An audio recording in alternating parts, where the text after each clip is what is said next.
So just so I can know who the audience is here, so I'm pediatric hematology. Who here is mostly pediatric focus? All right. Who's more adult focus? All right. And are there any lawyers here? Okay. All right. No lawyers? I can feel better. But so my disclosures, I'm going to mention there's going to be some off-label discussions of medicines, but primarily hydroxyurea is technically FDA approved just for adults with sickle cell disease, SS, and frequent pain. So when I start talking about kids and hydroxyurea, that's actually off-label use. I have clinical research trial funding through several companies where we're conducting clinical trials of different treatments for sickle cell. Also, other research funding, contracts with Illinois Department of Public Health and a Brazilian group. Book author without royalties, and I'm a board member. Actually, am I a board member for SCDI? Yeah. Yes? Okay, all right. All right, thank you very much. Okay, so the title for this is rather long, but it starts with the hope for individualized strategies for working with patients with multiple admissions for pain. And this is what I spend a great deal of my time figuring out what to do for individual patients who are coming to the hospital a lot. And I've been practicing in multiple different places. And what ends up happening is that this is the combination, not so much the science, but more the art of medicine. And in some ways, it's like military strategy. So there's a picture of General Patton. And so this is, when I was a little boy, I really liked playing war game type things and stuff like that.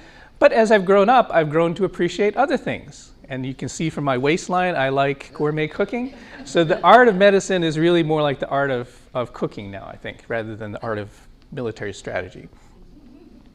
And I want to mention that what I'm going to talk about really is cases with names and details altered, and that some of them are from Atlanta, some of them are from Philadelphia, some are from DC, and some are from Chicago.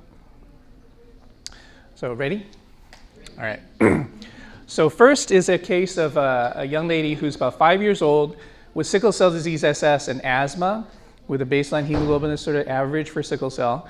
And then she was having 4 hospitalizations every winter, plus many pain episodes that were treated at home. She was a kindergartner, and we found that we were having trouble keeping her coming for appointments, that she would not be able to come very much for hematology appointments, for pediatric pulmonary, for general pediatrics appointments. And we found that mother has cognitive limitations, can't remember instructions, can't remember to ask for medication refills, so the kid would often be running out of medicines at home, and then also was having trouble arranging transportation. And this was often leading to the hospitalizations because like she would run out of asthma medicines and then have an asthma attack and have to go to the emergency room. And then that would lead to a sickle cell pain problem, which would lead to a hospitalization. Or she would run out of pain medicines for sickle cell at home, have to come to the emergency room, have to get admitted, etc. So what do you do with that? What do we do with this? Tricky little, keep you in suspense. Wow, I don't know how to advance this now.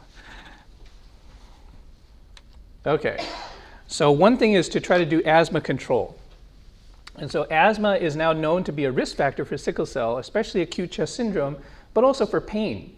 And so we find that optimizing control of asthma can really have an impact on somebody's sickle cell hospitalizations. And one of the things that we did for this girl was not just pay attention to getting good asthma care, but even building into her asthma action plan, which people have heard of, what you do, different levels of respiratory problems, you add on more medicines. We also said that if you do have sickle cell pain, that you want to sort of kick in your asthma plan too, that they crossed over so much with each other that we actually combined the two. We also found that, you remember she was a kindergartner? So she's in school, and guess who sees the teacher every day? Guess who sees her every day? Is her kindergartner teacher, yep. So she could see whether this girl is having pain, whether she's having trouble breathing, whether she showed up for school, things like that. And we put up as many connections as we could with her school, with the teacher, the counselor, the school nurse, and try to track what's going on with the kid. Sometimes they would even through the kid and the teacher would figure out that, oh yeah, I'm running low on this medicine, and be able to get refills. And so we made a partnership that way to sort of work with the mom, so the mom wasn't the only one getting everything done. So here's another case. Another 5-year-old with sickle cell disease and asthma, also with lots of hospitalizations every winter, was having sickle acute chest syndrome, pain, and asthma. And some of the times she would be readmitted within like 2-3 days of discharge. You know, in the hospital, out of the hospital, bam, right back in the hospital. Also a kindergartner, and in this case, mom has language problems as well as cognitive problems. Mom's Spanish speaking, doesn't really know much English. And mother has real trouble remembering things beyond just speaking Spanish. She just, even if you gave her instructions in Spanish, she was having trouble remembering pain management plans.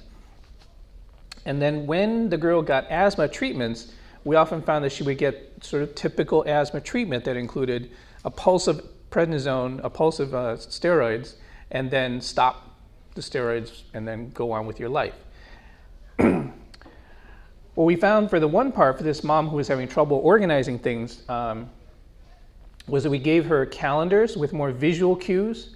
So you can download calendars like this from like Google or something, and we put on there, you know, when to get your medicine refill, when your appointments are. We put in an action plan that instead of saying, if you do this, then take this medicine, we'd have the picture of the orange inhaler, the purple inhaler, what do you do? And I gave her also one of these pill organizer trays. People have seen these before. Like Walmart has them and every place else has them. And this helped her to figure out what to do for the girl. And we also put in the chart to take extra care to communicate with his mom. So that no matter which pediatric resident was seeing them, which emergency room, if they opened the chart of the kid, they would understand that you can't just tell this mom once something and expect her verbal instructions to go, you know, carry forth and really work, but that we had to have these extra steps. And this was also teaching the pediatric residents, the pediatric docs, to be better doctors too in communicating. And the nurses worked a lot with this family to do this. The other thing though we realized was that many times after that steroid pulse was when she had problems. That if you gave that 5 days of steroids, stopped, she would come back to the hospital after that. And so there's this phenomenon that's been described now in several different papers, not really a randomized controlled trial, but in papers looking at whether you can just give steroids at full dose and then stop, or whether you have to sort of taper it down gradually. And the idea is that steroids are anti-inflammatory, and that maybe one of the things that's happening is you're giving high dose steroids, you're pushing down this inflammation, and then you let go, and it sort of like bounces back. And that can lead to more cell adhesion, more problems with blood flow, more pain. The other is that when you give systemic steroids, the white cells tend to release from the vessel walls and float around. And then if you stop the steroids, then maybe those white cells are sticking back again and giving more adhesion problems, also impairing the blood flow. So we tried to taper steroids, and we also tried to give inhaled steroids rather than the systemic as much. All right. Now we're going to move from 5-year-olds to older people. And I'll just mention that in pediatrics now, our definition of what's a child is expanding. So we're up into the 20s now sometimes. So this is a 19-year-old young lady with sickle cell disease. And after leaving a pediatric hematology program elsewhere at her 18th birthday, she was kind of floating for a while. And she went to community hospital 8 times in 1 year for admissions. So that's almost more than every other month. And during these times, she would get pain treatment, and she would respond, and she would go home. She would continue to take pain medicines, but on any day that her pain was low, she said she would stop taking all her medicines. So many days she's taking round-the-clock medicines, but other days she tries to take none. And she found that the pain would come back very intensely the next day, and she'd go to the emergency department for relief and then get admitted. So what's wrong with this picture?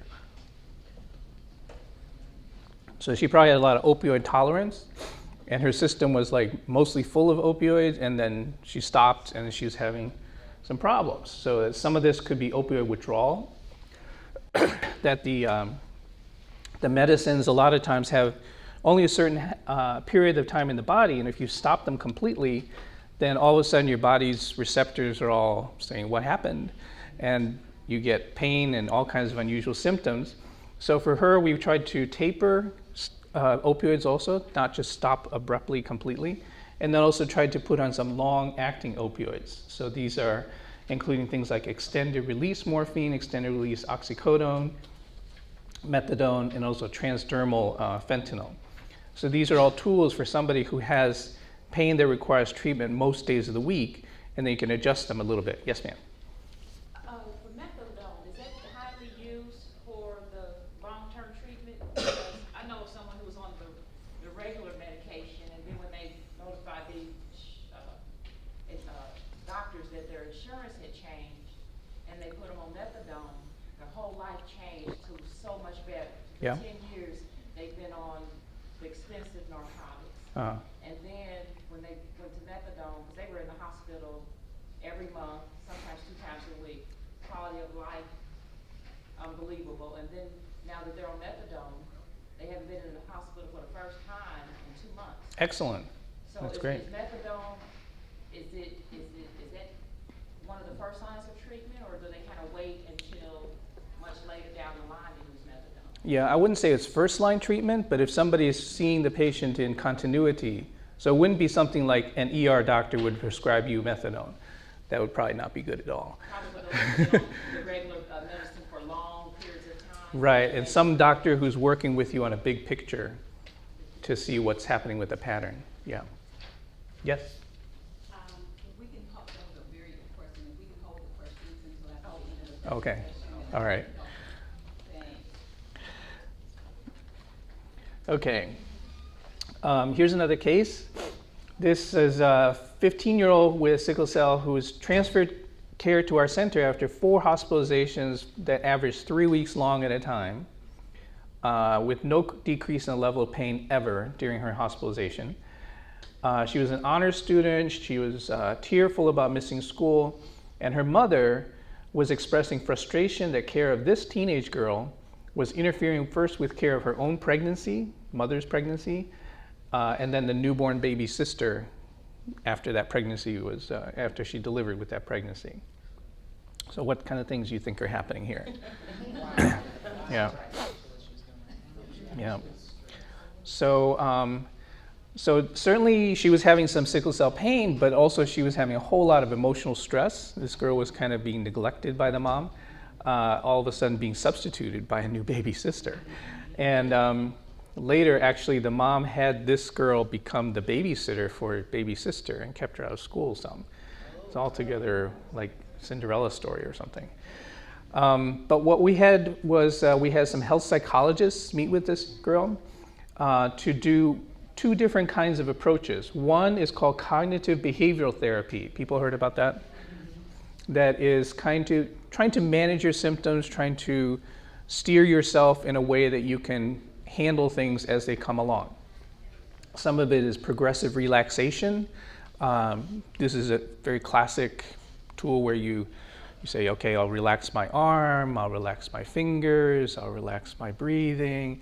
And you do a slow, natural voice, and pretty soon I usually fall asleep. You can also do imagery, where you pretend, okay, I'm having my pain, but I'm going to sort of take it, wrap it up into a ball, put it over there, I'm going to make it into a feather, and I'm going to blow it away. And so you kind of use your mind to play some tricks. It's still, your pain is still there, but at least you've done some other things to handle it. And then there's also things like imagine yourself in the nicest possible place. And for me, that would be a beach in Hawaii. And for other people, it would be at a circus or whatever kind of pleasant images they have. And then the other is to use your mind to sort of make good decisions and to remember to drink fluids all the time and to avoid triggers for your pain. So that's one whole package. But that's sort of like, okay, I'm going to get through this so that I don't have this pain as much. But it's more like handling the pain symptoms. There's another newer approach to health psychology that's being starting to come around through sickle cell field called acceptance and commitment therapy. Big fancy name for basically recognize that you need to keep on going because you have a chronic disease. That, getting through cognitive behavioral therapy for your pain works for a little while. If you were having pain of a broken leg or something else, but the next day you still have sickle cell, the next day you still have sickle cell. So recognizing the adverse situation is a certain level of permanence that you try to promote daily functioning and quality of life. So keep on going to school. We know that you're having pain. We appreciate that you may not be able to go the whole day, but maybe go for 4 hours or 5 hours, and you can keep up a partial schedule so that this honors student could still do something. So they work with her a lot on that. And then the psychologist also worked on family therapy to say, Mom, you can't just substitute new baby for this older kid and neglect her completely. Oh, did I lose it? There we go. The other thing to mention is that this girl was, she's a cheerleader, and she was wearing one of those little high school cheerleader skimpy outfit types of thing. And in Chicago, it gets rather cold during parts of the season that the cheerleaders are out. So she was having a lot of trouble getting cold. But she didn't want to quit being cheerleader because cheerleader in high school is like top of the social ladder. So she eventually persuaded her teammates to dress more like these ladies here, which are, by the way, Dallas Cowboys cheerleaders.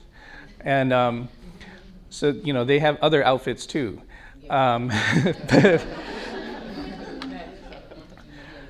And then for men, for young men, there are also tights and leggings and things like that, and some basketball players wear these kinds of things. So if you get your whole team to go with you, then that becomes the uniform for your team. And this girl, her cheerleading squad actually changed their uniform so that everybody was still dressed the same, but they're dressed more warm.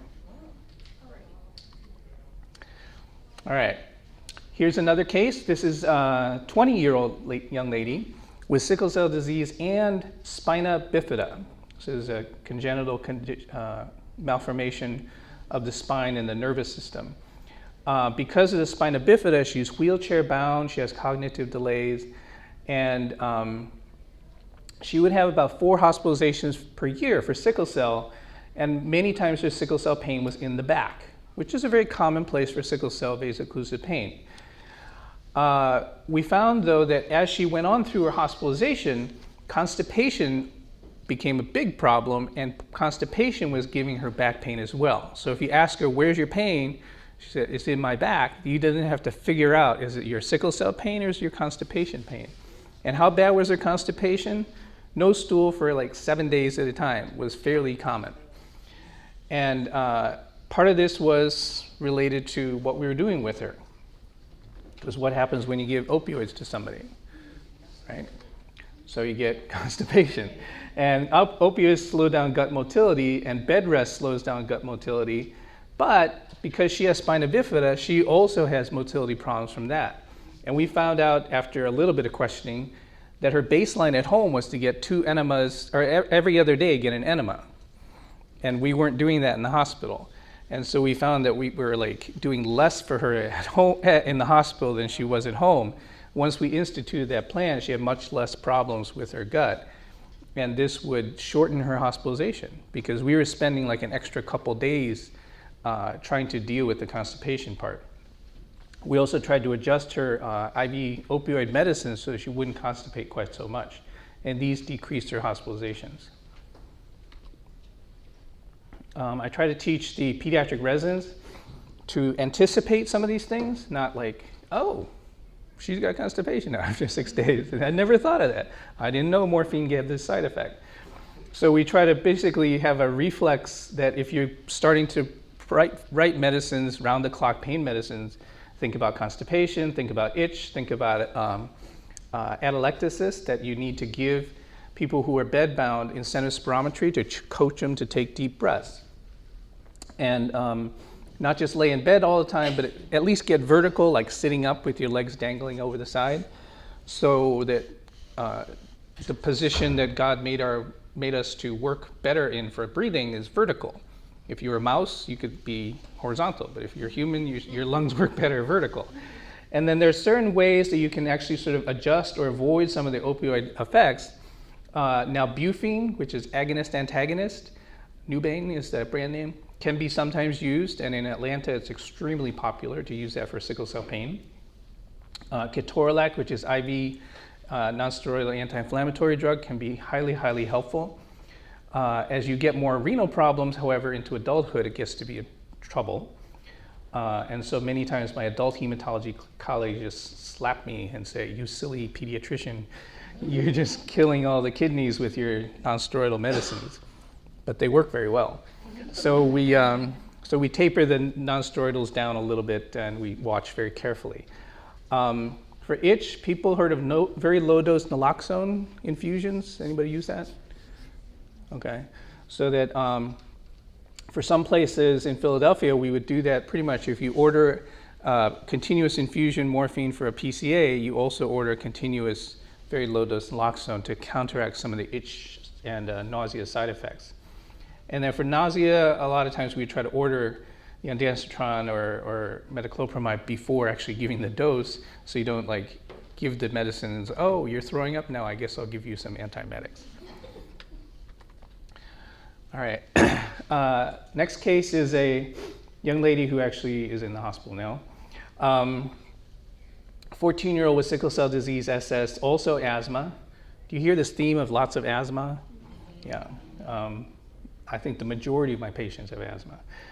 But she also has headaches, and then she has about 8 hospitalizations per year with very rapid onset of pain, almost always at school, and it would usually be after something happened like gym class and she was doing exertion or dance, some kind of emotional conflict or argument with a teacher, with a classmate, and then sometimes with cold exposure. One time it was after like a fire drill. And then when she would get this pain, her pattern almost always had many, many pieces of things going on. That there was headaches, there was chest pain, there was shortness of breath, as well as arm and leg pain. And then we found that when we hospitalized her and we're giving her pain treatment as well as asthma treatment, that her headache actually got worse as we kept on giving her treatment. And this kept her stays being very long and led to a lot of problems figuring out what to do. So one part is that we tried to believe the patient, that this is one of the principal things for pain treatment. And another is that we try to listen to the patient to figure out what is going on with your pain.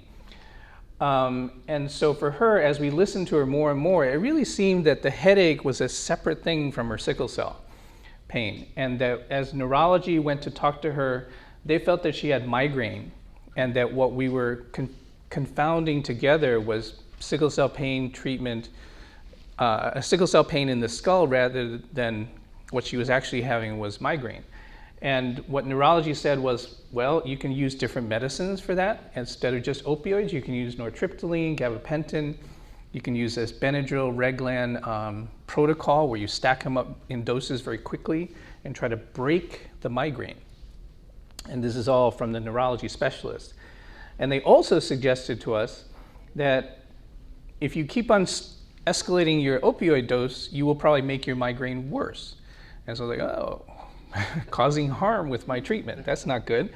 And so we tried to sort of cap off how high we would go with the opioids, and we keep on talking to neurology every time we come. So that now we kind of have a package of every time she comes in, you get to the individualized pain management plan that has the opioid part, the migraine part, and we tell people don't just keep on pushing the opioids, opioids, opioids. Try to remember about the headache being migraine related too. And people have electronic medical records. Our record doesn't have the convenient place to put a plan that would be someplace you can find it, so that we have to put this into the note every time. And this would be bright red, bold letters in about 20-point font. And we say individualized pain management treatment plan, so that hopefully somebody else will see that next time they come in. And then again, listening to what the patient has, people are now starting to figure that there's really multiple different types of pain going on in many sickle cell patients. That there's the acute pain where Tuesday at 3 o'clock you didn't have anything, Tuesday at 4 o'clock you have significant sickle cell pain. And this would be acute onset, tissue damage related, vasocclusion. But there's other pains that are the chronic pain that could be because of organs like hip joints or leg ulcers or just chronic damage to another place that is there and there and there and there and there. And the treatment for those would be rather different. But even more, now there's some appreciation that in sickle cell and in other types of pain, there's this neuropathic pain, that if you've had pain for a long time, these nerves start to just fire themselves. And so that even if you took away the initial stimulus, the nerve is still telling you, you got pain going on, you got pain going on, you got pain. And this is equivalent in some ways to people have heard of phantom limb pain, that if somebody got an amputation, that they still feel that hurts down there. The nerves are telling you something. So this type of neuropathic pain has been studied a fair amount in people, but has even been looked at in mice. There's a mouse model of sickle cell. And so we have some understanding of that from mouse models, but even more, you can just ask somebody with sickle cell or some other pain to describe what your pain is in more adjectives. So, and it takes a little time to do this, but it usually would pay off, that instead of just saying, do you have pain? Yes, no, how high? 0 to 10, period. And then march off and do your usual thing. This would be to say, okay, describe what your pain is like. Is it crushing, stabbing, pressing, squeezing, whatever? And then if somebody gives you other adjectives like burning or electric or tingling, then that could be more in this neuropathic pain regimen zone. And this could be a consequence of the other pain. It could be going on at the same time. But the nice thing is, the interesting is that you can treat it with different medicines. And so a lot of times this can respond to anti-epileptic medicines or even just anesthetic type medicines. So that many times we'll talk to the pain team about what to do, neurology about what to do, and we'll add on other things besides just adding on more opioids and more opioids. All right. This is a young lady who is 14 years old with sickle cell disease SC. So all the people we've had before were SS. She's the first one now that I'm talking about with SC. And she has a baseline hemoglobin that's about what you would expect for someone with SC. And she too is having hospitalizations every winter.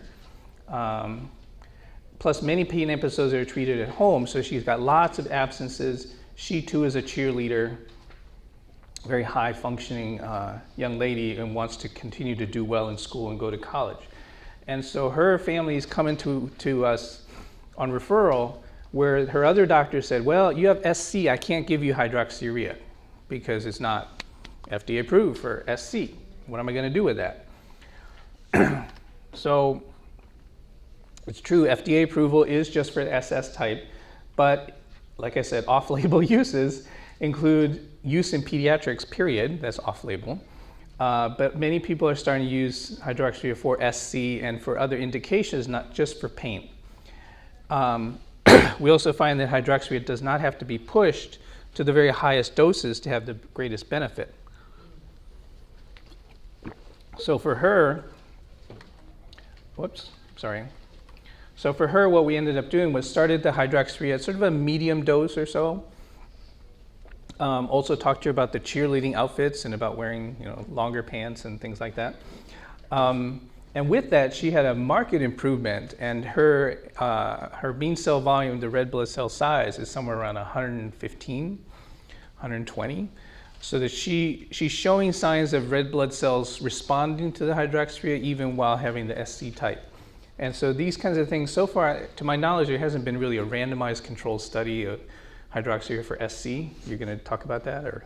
There was a chance trial with SC and hydroxyurea and magnesium phthalate. So Okay. that was about it. Nested in together, right?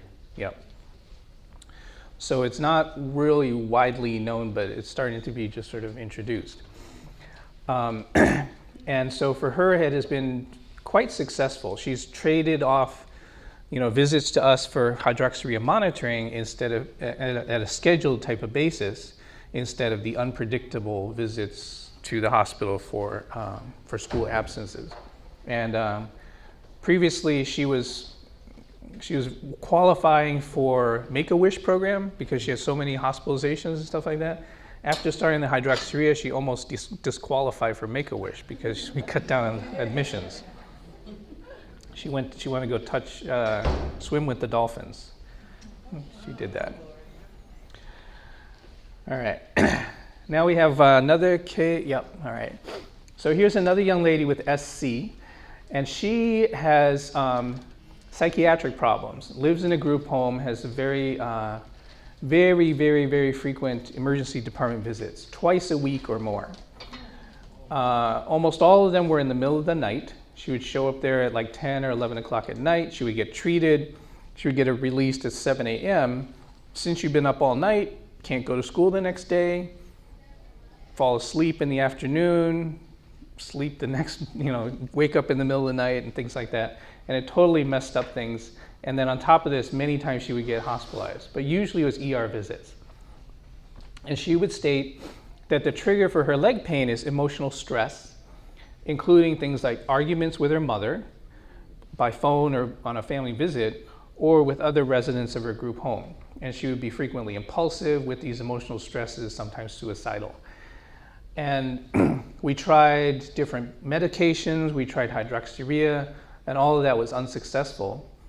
And we also noticed that this group home has open campus rules, and this 16-year-old can refuse medicines, refuse therapy, refuse school, and just go on walkabout and just roam around and come back when she feels like it with her psychiatric problems. So what's wrong with that picture? So she would continue to come back to the ED, unbelievable amount of time. So in 1 year, I think she tallied 80 ER visits. So there's only 52 weeks in a year, right? So she has more than one per week all the time. So we did a couple things for her. One was that psychiatry was working with her, and they both had her group home and inpatient, and they tried for 1.5 years to engage her with all the different types of therapies that they had. And it really had a small impact, but not a whole lot. And eventually they recommended just plain moving her to a new setting. And the Department of Child and Family Youth Services accepted this recommendation and moved her to a more structured environment, which was more of a locked house, so she couldn't go on walkabout.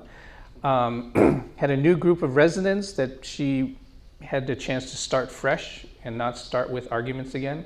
And also, because it was 2 hours away from family, it reduced her family visits so that there was less emotional stuff with it. And the psychiatrist actually prepared her more for each family visit because it was more of a special event.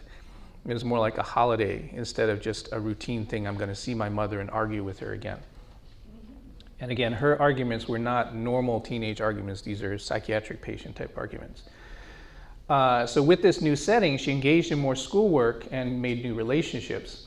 But the other thing that we had there, available for her there, and this actually is in Peoria, is a day hospital setting. So instead of having to go to the ER for IV pain medicines, there's another place to go. And it's a specialized unit that works in the daytime, sometimes specialized only for sickle cell, but sometimes it's like a hem-onc unit. You can get chemo there, or you can get pain medicines there. But either way, it's not the same as an ER, where in the ER, people yelling stat, there's people bleeding on the floor and asthma and all this stuff. And so if you have sickle cell pain, they may try to pay attention to you for a little while, but pretty soon it's distracted with something else.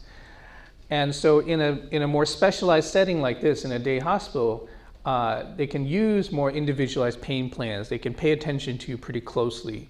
Nursing ratios could be like 1-to-1 or 2-to-1 or something like that. I'm sorry, 2 patients to 1 nurse. Consistent staff and familiar with the patient's behaviors, and this would help the patient because she's not meeting a brand new person every time she, with her psychiatric problems, comes to the ER. You can imagine how that by itself is stressful. And so it gave her faster care, and then also because it was daytime, kept her on a regular regular person's schedule of day versus night, and she would get discharged home usually to sleep in her own bed. What the treatment plan included was you can have as many visits to the day hospital as it's open. And so you could go there 5 days a week and go home and sleep in your own bed. And if you want to come back the next day, no penalty for that. It would just treat you again. And this markedly reduced her hospitalizations and her ER visits and eventually got her on a better track. The number of day hospitals in the country for sickle cell is relatively small. I think countable on one or two hands.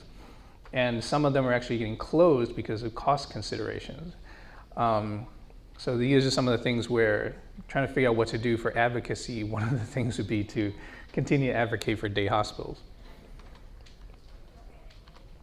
All right, here is another young lady who has sickle cell disease SS, frequent hospitalizations, but she is known to have avascular necrosis of both hips damaged by sickle cell, so she has problems with the bones in the hip joint.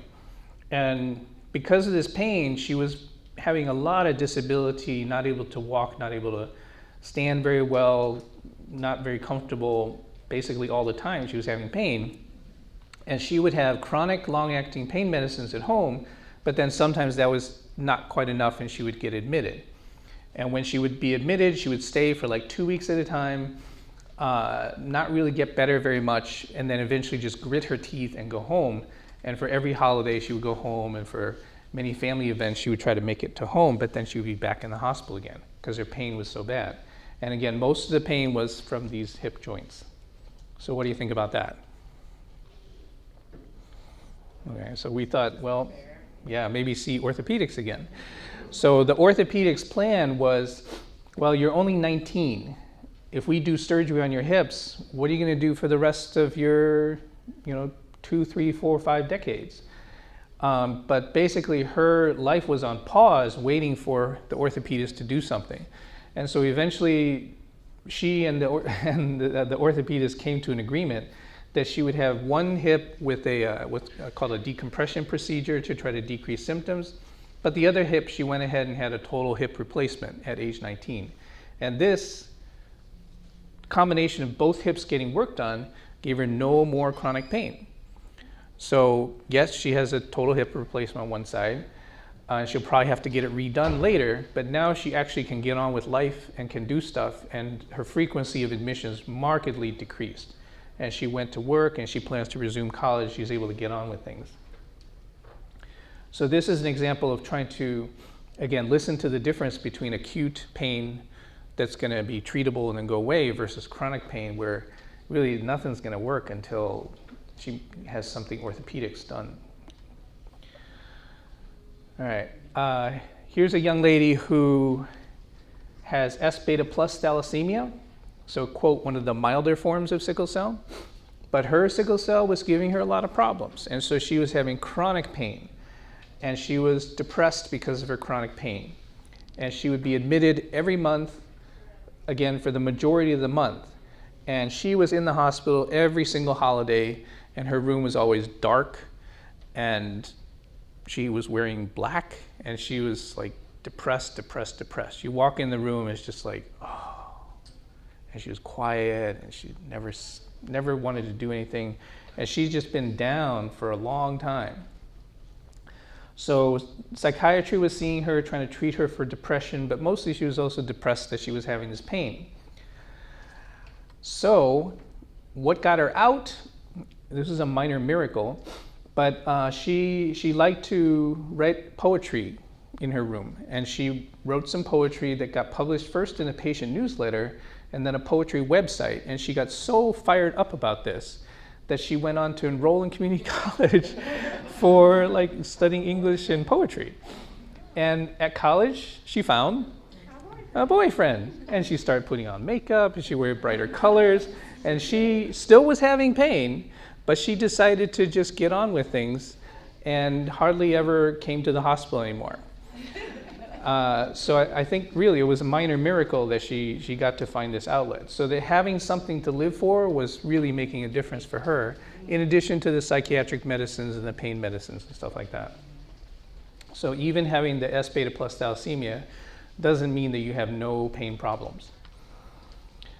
This is a question that I get asked fairly often by my emergency medicine colleagues and by medical students, and this is the answer that I usually give. And it's supposed to be about 5%. Like 5% of any population has some tendency to addiction, and if you have access to opioids, then you might get addicted to opioids. But most people with sickle cell are not addicted, don't have the personality to do it, and really won't. But some anesthesiologists who do have access to medicines can get addicted too. All right. Okay, now I'm going to shift gears a little bit. Oh, all right, so the bottom line here is that one of the main, after you go through all these other things, transplant. That's it. Okay, so thank you for staying for that part. So here's a young guy who has frequent pain, even despite hydroxyurea.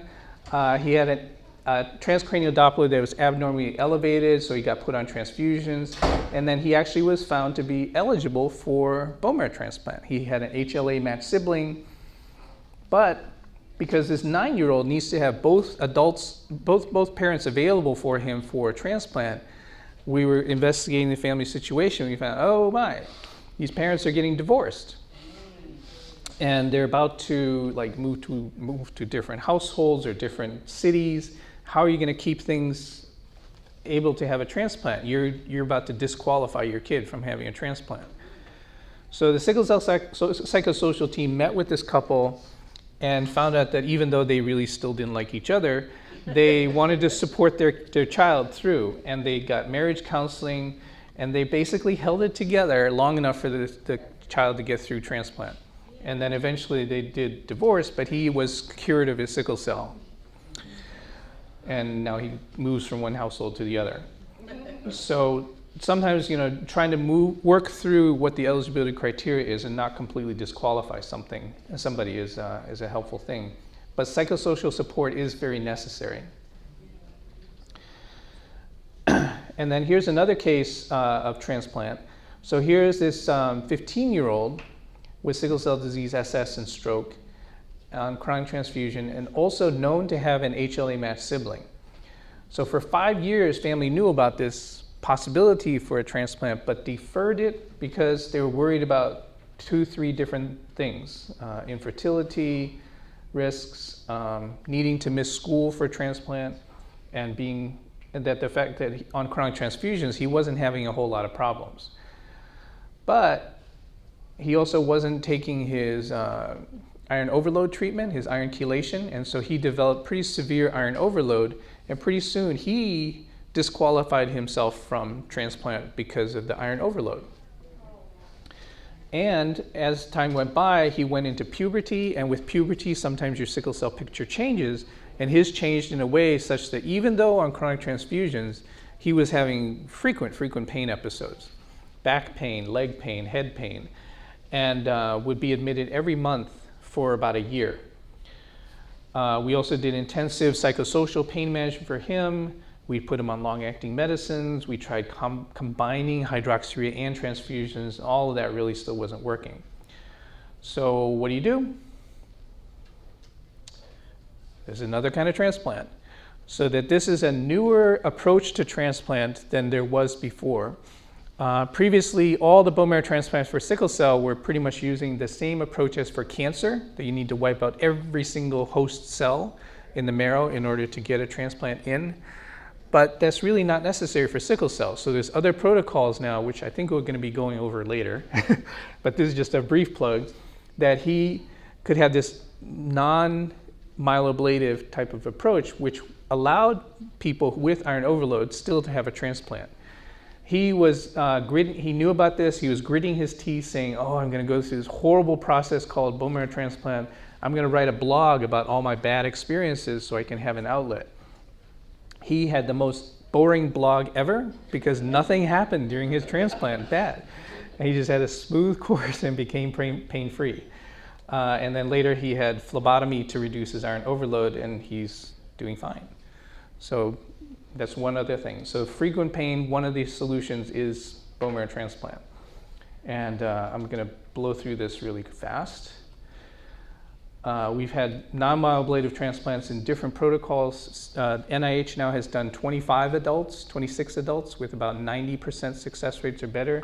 In Chicago, we've had 12 adults and also similar types of results, 90% or better success rate. One lady, however, forgot to come back to transplant clinic after she got her transplant, forgot to take her anti-rejection medicines and lost her graft. But we're working on other things. We're working on better patient education. Here's some suggested reading that this is one of the things I give to residents is by Dr. Wally Smith, Dr. Lynetta Jordan, and Dr. Kathy Hassel, who wrote frequently asked questions by hospitalists managing pain. And it's supposedly for adults with sickle cell disease, but really would apply to multiple ages. And some of that features like you should believe the patient when they say they have pain. And some of it is talking about side effects and some of these alternative things. Dr. Samir Balas has a book, a 752-page book called Sickle Cell Pain. And it's in its second edition that's just coming out like this month from the International Society for Pain or something like that. And then there's this website, sickleemergency.duke.edu, that's being formed by Professor Paula Tanabe and Professor Carlton Haywood to do stuff that's just, you could do this anytime. So a lot of my residents will do this at nighttime or when they're between patients or something like that. There's some videos, there's some PowerPoint presentations, and they're going to add more stuff as time goes by. So in wrapping up, so to me, pain management strategy is a lot like cooking, that they're, again, the food. Recipes are your starting point, but you kind of use what you got, and you adapt it to the customer, you work as a team. This is from the little Disney movie.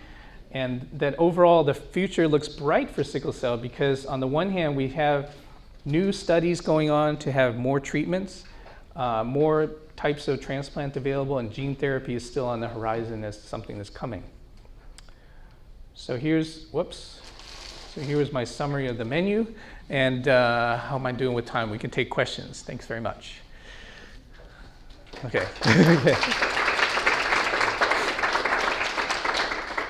Yes, ma'am.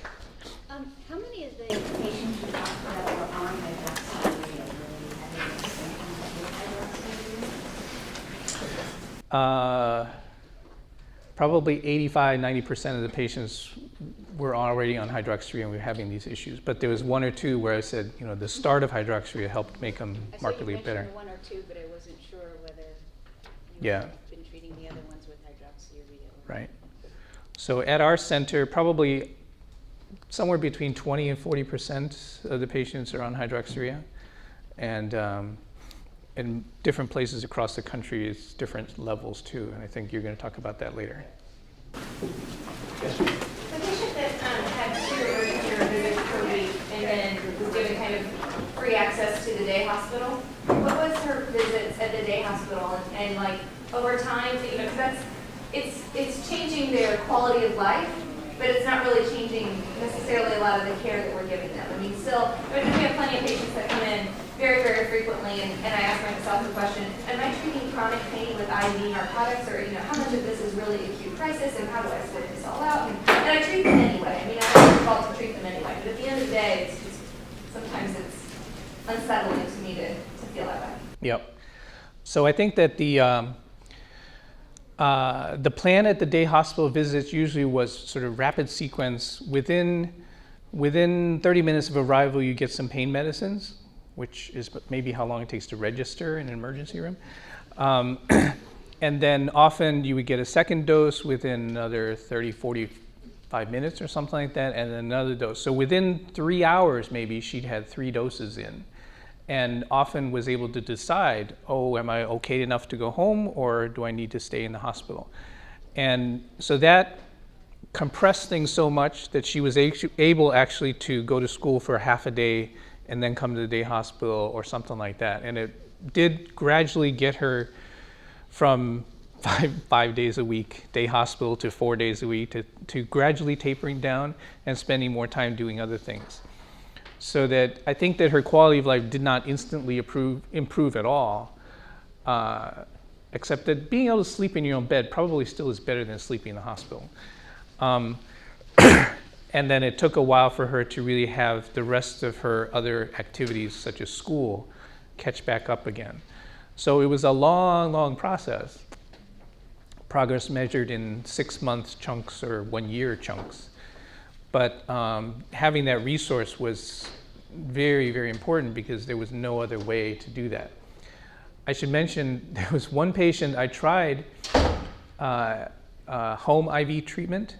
So used palliative care models so that there's visiting nurses who will come and give you pain medicines, right? If you're having cancer pain, you can get that kind of treatment. So we use the same kind of thing, use the same insurance billing codes, and tried to treat his pain at home for sickle cell with IV Dilaudid given by a home nurse. And the home nurse ended up going like 4 or 5 days per week. It kind of helped, and he got to school some days, but then the frequency of accessing, and this was with a central line, frequency of accessing eventually led to line problems. And so in the course of a year, he went through 3 lines with infections, and so eventually we had to can that program. Yes, ma'am. I was reading on your board where it said it was better to use laxative over stool softener. Why was that? Why is that? And Okay, you got good eyes. Okay. So the general idea is that that the gut is like a big long sleeve, and its normal thing is to move with muscles along, and that as you get more opioid medicines, that motion slows. So even if your stool is soft, it's not going anywhere. Yeah. Yeah. there's one other question I had. The one patient where you said he was disqualified because the parent, was it because of his hematocrit level with the iron that changed that made him disqualified? Oh, it was because this type of, the older type of bone marrow transplant protocol for sickle cell, which is standard care, is that if you have very bad organ damage, then you can't go to this kind of transplant. You would have higher chance of death. And so by him not taking care of his liver, and allowing it to get iron overloaded, he had phased himself out of that eligibility. Yep. And that, by the way, was his own choice, that he wasn't taking the medicines that was designed to, yeah. Yes. So in Chicago right now, we have one social worker who's seeing pediatric and adult sickle cell patients. So she, as one social worker, is covering 700, 750 people. Just, you know, we see she puts on her superhero cape every morning. In other places, there's a psychologist. In some places, it's a chaplain. And in some other places, it's the nurses and combination with like Child Life and other people like that. Sometimes these are funded by grants. Sometimes it's funded by public health department contracts. But like in Illinois right now, our public health contract is going down every single year. And in Georgia, it was doing the same kind of thing. And so those people often get funded partially on a grant, like a research project, and then they're also doing this along the side. And then just as an additional aside, sometimes we partner with other people, so that right now at University of Illinois, the health psychologist that I work with is mostly funded by diabetes money, but she still has a few slots open for other conditions besides diabetes. Yeah. Yes, ma'am. I have a question based off of the AVN that you discussed. I have 2 boys that are very young in age that are dealing with that, and to me, socially, I've seen a lot of your statistics and the different studies that they compare things to. And I was just wondering, with their ADN, their sickle cell, their asthma, all those things have taken effect, and it makes them miss a lot of days of school, which has suffered with their grades. I've seen a lot of behavior issues with the kids from different activities that we had to take away from them because of the ADN. So I've asked several times with the school, is there any way that I can incorporate some type of tutoring for my children, because I feel like they're suffering from their grades and they're not fitting in socially at school and, you know, at home and different things. So I'm just wondering, is there anything in place that the psychiatrist or someone has figured out that, you know, a lot of the things are stemming from them not being able to be accepted in school, who's getting a tutor, and these things are, you know, available to the students that are dealing with these different types of chronic diseases? Yep. So not a short answer type question. So I think probably it would take a combination of meetings with your school counselors, teachers, etc. Maybe some educational assessments about what kinds of things would be suitable. For me, a lot of times I work with my social worker who is more specialized in this, and she will sort of help negotiate what to do. And then sometimes the school needs medical notes and such like that. Another thing sometimes helpful is what's called neurocognitive testing, which is like IQ testing or aptitude testing. And that helps to identify strengths or weaknesses. And it may also be that depending on the age of the child and how things are going, it really still may be that part of the year going to school or part of the day or something like that. So it's still having some the mainstream activities, and then sometime if it's too much for you to step out and do the other kinds of things. But it's pretty much going to be an individualized solution, and the thing that you get to use is that there's the Americans with Disability Act that kind of gives you legal rights to have accommodations. Exactly what they do to accommodate depends on the school district and funding and things like that, but you do have some legal rights. Yes, ma'am. My name is Shirley Brewer, and I'm a learning disabilities teacher and work with sickle cell students a lot. Great. And what we end up doing, usually a good plan is the Article 7 with physical disability. Gives them all the testing. It gives them the entire individual education plan. And what we do a lot with is the work shifting. We put certain concepts, and they have to tell the end of the week to do it, rather than night by night. It's a lot of accommodations that you use for these students who successfully complete high school and go to college. And that's what has happened to most of the students that's in that kind of plan. And that's the Great. Yes.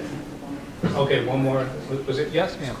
My question was, how long have you been able to track, what's the longest amount of time you've been able to track the patients you put on hydroxyurea? And have they had lots of side effects of cancer? What percentage of that? Okay. So I'll give just like my personal version, but there's a whole nother session that's about hydroxyurea too. So I think that I've had patients on hydroxyurea since probably the early 2000s. So the longest that I've had anybody on hydroxyurea, probably 14, 15 years. And none of my patients have gotten cancer with hydroxyurea. The other part is that the young adults who've been on hydroxyurea, because I'm pediatrics again, and so some of them were saying that having the hydroxyurea allowed them to keep their schedule more predictable and allowed them to take their, ACT test or to finish college and to run a business and to do these things to get on with life and allowed them to be successful. The other is that there's some fairly good data, both from sickle cell and from other diseases, that looked at the rates of cancer, and it was really not sky high. It seemed there are some cases of cancer, but it does seem like similar to the US average that everybody can get cancer.